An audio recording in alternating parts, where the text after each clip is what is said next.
नमस्कार, मैं प्रतापेंद्र चौधरी। साथियों, यह मेरा ऑफिशियल चैनल नीति न्यूज है, जिस पर मैं आप सभी को पेंशन से जुड़ी हर जरूरी और अहम खबर देता हूं। अगर आपने अभी तक हमारे इस चैनल को अभी तक सब्सक्राइब नहीं किया है, तो पेंशन से जुड़ी हर जरूरी खबर पाने के लिए अभी इस चैनल को सब्सक्राइब करें और घंटी का बटन जरूर दबाएं। आज एक बार फिर हम बात करने वाले हैं देश के करोड़ों मेहनतकश कर्मचारियों, पेंशन धारकों, रिटायर्ड जवानों और उन परिवारों की जिनकी पूरी जिंदगी सरकारी व्यवस्था के भरोसे चलती है। दोस्तों, आज का यह वीडियो बेहद महत्वपूर्ण है, क्योंकि एक तरफ महंगाई लगातार बढ़ रही है, दवाइयों के दाम आसमान छू रहे हैं, बिजली का बिल आम आदमी की कमर तोड़ रहा है और दूसरी तरफ देश भर के लाखों केंद्रीय कर्मचारी और करीब 65 लाख पेंशन धारक अपने हक, अपने एरियर, अपने महंगाई भत्ते और अपनी पेंशन को लेकर सरकार की तरफ उम्मीद भरी नजरों से देख रहे हैं। लेकिन सवाल यह है कि क्या सरकार वाकई उन उम्मीदों पर खरी उतर रही है, या फिर हर बार की तरह सिर्फ घोषणाएं और इंतजार ही कर्मचारियों और पेंशनरों के हिस्से में आ रहे हैं।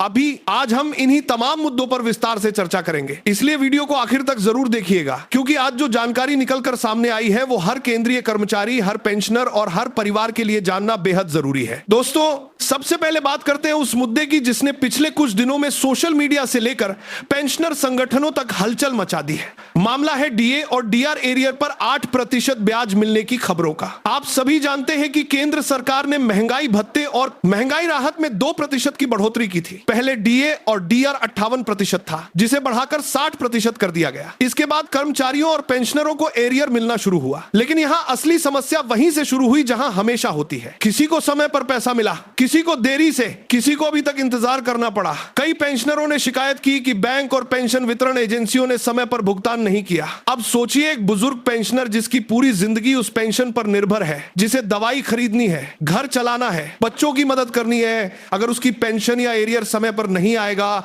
तो उसकी स्थिति क्या होगी। इसी नाराजगी के बीच खबर वायरल होने लगी कि अब देरी से भुगतान होने पर 8% वार्षिक ब्याज मिलेगा। लोगों में खुशी की लहर दौड़ गई। कई लोगों ने तो हिसाब लगाना शुरू कर दिया कि कितना ब्याज मिलेगा, कितना अतिरिक्त पैसा आएगा। लेकिन दोस्तों, यहां आपको भावनाओं से ज्यादा वास्तविकता समझनी होगी। सच्चाई यह है कि सामान्य परिस्थितियों में सरकार या पेंशन वितरण एजेंसियां लेट हुए एरियर पर स्वतः ब्याज नहीं देती। चाहे स्पर्श पोर्टल हो, बैंक हो, डीपीडीओ हो या कोई अन्य एजेंसी, नियम यही कहता है कि आपको मूल एरियर का भुगतान किया जाएगा। लेकिन उस पर अतिरिक्त ब्याज तभी मिलेगा जब कोई कानूनी आदेश हो। यानी अगर कोई पेंशनर कोर्ट में जाता है, कोर्ट यह मानता है कि भुगतान में अनुचित देरी हुई है और फिर अदालत ब्याज देने का आदेश जारी करती है, तभी संबंधित विभाग को ब्याज देना पड़ सकता है। वरना सामान्य नियमों के तहत ब्याज मिलना लगभग असंभव माना जाता है। लेकिन यहाँ एक और महत्वपूर्ण बात सामने आई है। आरबीआई का master circular, reserve bank of India ने साफ निर्देश दिए हैं कि पेंशन का भुगतान महीने के आखिरी कार्य दिवस पर हर हाल में होना चाहिए। अगर बैंक इसमें देरी करता है तो पेंशनर ब्याज का दावा कर सकता है। लेकिन यहाँ भी एक बड़ी चालाकी छिपी हुई है। बैंक अपने आप आपके परेशान करने के लिए आपके साफ निर्देश दिए हैं कि पेंशन का भुगतान महीने के आखिरी कार्य दिवस पर बैंक ऑफ इंडिया ने साफ निर्देश दिए हैं। खाते में ब्याज नहीं डालेंगे, आपको आवेदन देना होगा, आरबीआई सर्कुलर की कॉपी लगानी होगी, बैंक मैनेजर के सामने पूरा मामला रखना होगा, तब जाकर मामला आगे बढ़ेगा। यानी बुजुर्ग पेंशनर पहले पेंशन के लिए परेशान हो, फिर बैंक के चक्कर लगाए,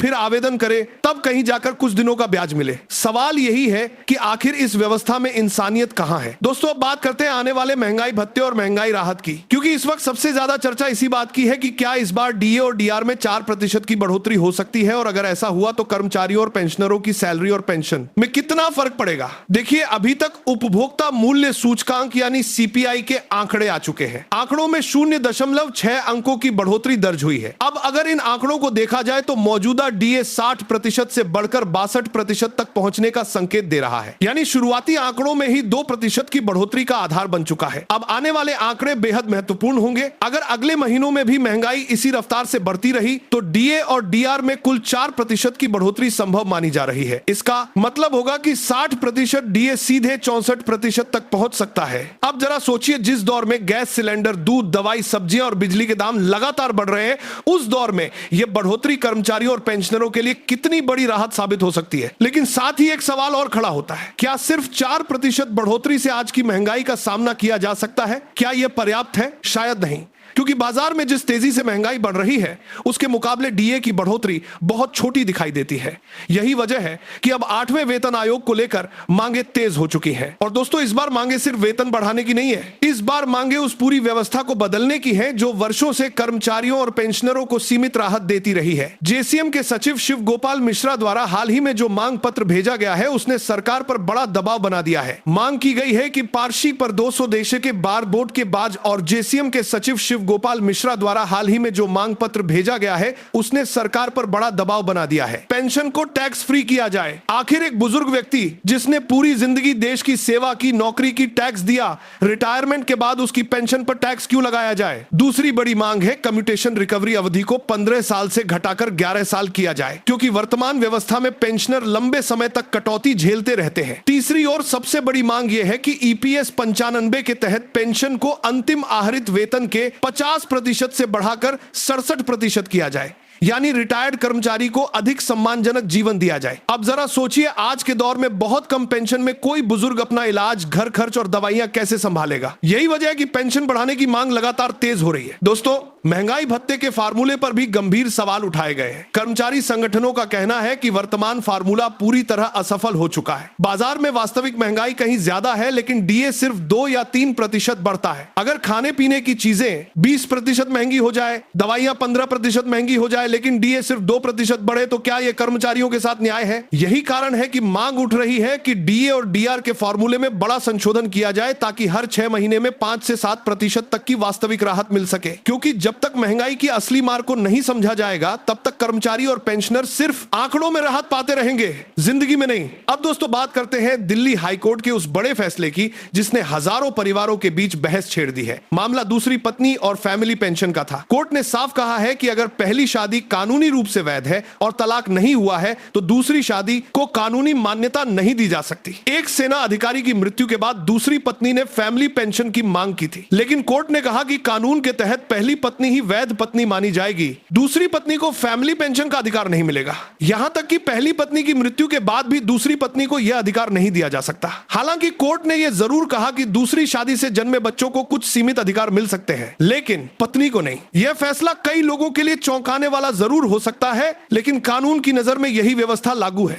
इसका सीधा संदेश यही है कि कर्मचारी और पेंशनर अपने पारिवारिक मामलों को लेकर बेहद सावधान रहें, क्योंकि भविष्य में पेंशन और पारिवारिक अधिकारों पर इसका सीधा असर पड़ सकता है। दोस्तों, अब बात करते हैं फिक्स्ड मेडिकल अलाउंस यानी एफएमए की। आज के समय में 1000 का मेडिकल अलाउंस किसी मजाक से कम नहीं लगता। प्राइवेट अस्पताल में सिर्फ एक बार डॉक्टर को दिखाने जाएं तो 1000 खत्म हो जाते हैं। दवाइयों की कीमत अलग, टेस्ट अलग। ऐसे में पेंशनर संगठनों ने मांग उठाई है कि एफएमए को 3000 से 5000 प्रतिमाह किया जाए, और यह मांग पूरी तरह जायज भी लगती है, क्योंकि रिटायरमेंट के बाद सबसे बड़ा खर्च इलाज का ही होता है। बुजुर्ग व्यक्ति अपनी पूरी जमा पूंजी दवाइयों और अस्पतालों में खर्च कर देता है। ऐसे में अगर सरकार सच में पेंशनरों के लिए संवेदनशील है तो मेडिकल अलाउंस बढ़ाना अब मजबूरी बन चुका है। इसके साथ ही ईसीएचएस की सुविधा को लेकर भी बड़े सवाल उठ रहे हैं। दूरदराज इलाकों में रहने वाले पूर्व सैनिक और पेंशनर आज भी इलाज के लिए सैकड़ों किलोमीटर का सफर तय करते हैं। कहीं अस्पताल नहीं, कहीं सुविधा नहीं, कहीं डॉक्टर नहीं। क्या यही सम्मान है उन लोगों के लिए जिन्होंने देश की सेवा की? मांग की गई है कि पूरे देश में ईसीएचएस की सुविधा मजबूत की जाए ताकि किसी भी पेंशनर को इलाज के लिए परेशान ना होना पड़े। दोस्तों, अब सबसे बड़ा राजनीतिक और भावनात्मक मुद्दा ओल्ड पेंशन स्कीम है। आज भी देश भर के लाखों कर्मचारी यही सवाल पूछ रहे हैं कि जब सांसदों और विधायकों को पुरानी पेंशन मिल सकती है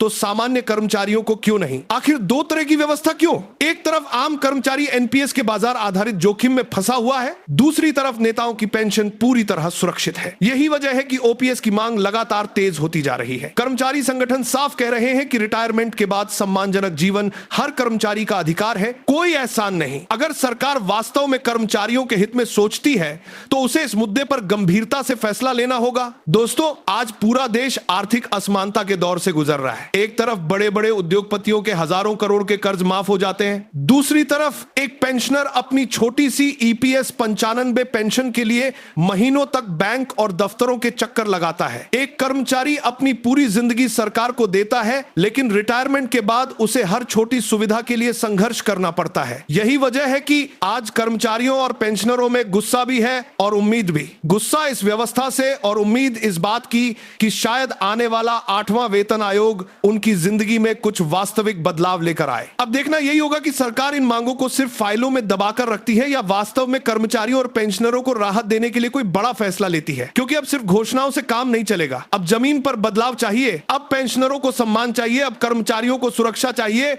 और सबसे बड़ी बात, अब इस देश के मेहनतकश लोगों को यह भरोसा चाहिए कि रिटायरमेंट के बाद उनका भविष्य सुरक्षित है। नीति न्यूज पर बने रहने के लिए धन्यवाद। अगर आपने अभी तक सब्सक्राइब नहीं किया है तो तुरंत सब्सक्राइब करें। जय हिंद, जय भारत, वंदे मातरम।